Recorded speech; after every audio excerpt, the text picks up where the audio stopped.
plans for this march, but the general idea is we're going to go on a march. We've got 6 stops. There's at least 1 speaker at every stop, and I'm the first speaker. Now, I didn't write my speech. I stole from last year's V-Day script. It's very well written. I kind of changed it to make it less gender specific, but that's all right. I don't think Yvonne's there will mind too much if she finds out about this.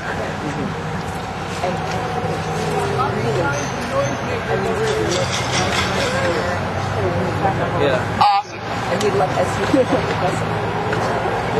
just have to hold this and talk at the same time. Like some things get started early in the semester. You can stick that in the back of the... What's that?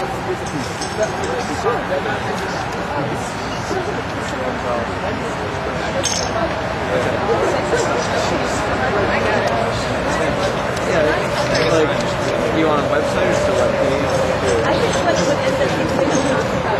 We make decisions all the time. Decisions about them. Them is always different than us. Them has no face. Them is a little bit deserving of all the bad that happens to them. Them is used to violence. It's in their blood. There are rules about them. We keep them over there, out of sight, conceptual.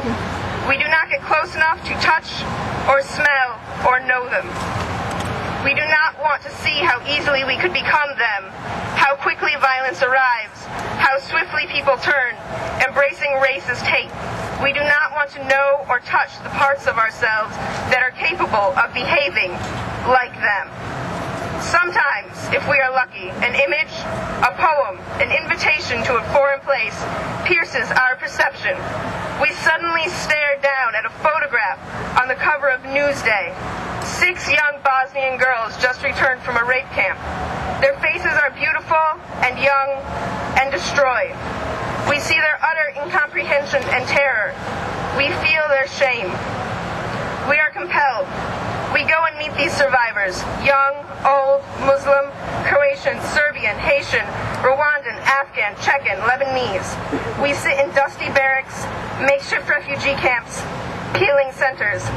We hold the strong, earthbound hands of the farm women, longing for their land. We walk through beet fields with the women with strawberry stains as she describes the execution of her parents. We sit in a hot room in a crowded refugee hotel with a mother and 6 children.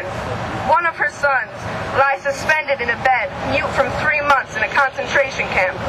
We watch woman after woman shake, pace, smoke, choke, weep as they describe the gang rapes, the public rapes, the rapes of mothers, sisters, and grandmothers.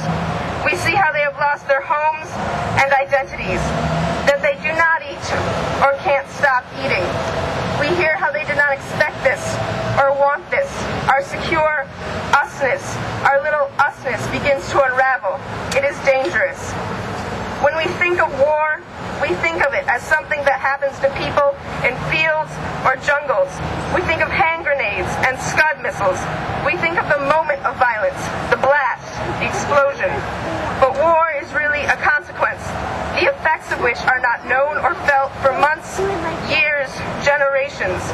And because the consequences are usually not televised, by then the war is no longer sexy because the ratings are gone. The consequences remain invisible. As long as they are bombing Iraq, for example, it is seen 24 hours a day on television. It is the bombing, the explosions in the dark that keep us watching. As long as there are snipers outside of Sarajevo, Sarajevo exists. But after the bombing, after the sniper, that's when the real war begins. It is found in the broken down fabric of community, in the death of trust, in the destruction of the everyday patterns of living, in trauma and depression, poverty and homelessness and starvation, in the emasculation and rage of the victim, in the new violence, the traumatized soldier beating his wife, the teenage boys already plotting revenge, the ongoing panic of the children. When we think of war, we do not think of the aftermath, because the work of survival, of restoration, is not glamorous work. Like much work, it is undervalued, underpaid, and impossible. After war, the soldiers are often shattered, unable to function.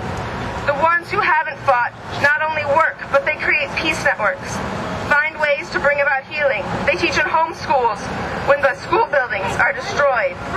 Build gardens in the middle of abandoned railroad tracks. They pick up the pieces, although they usually haven't fired a gun. How do you make war matter? How do you make destruction matter?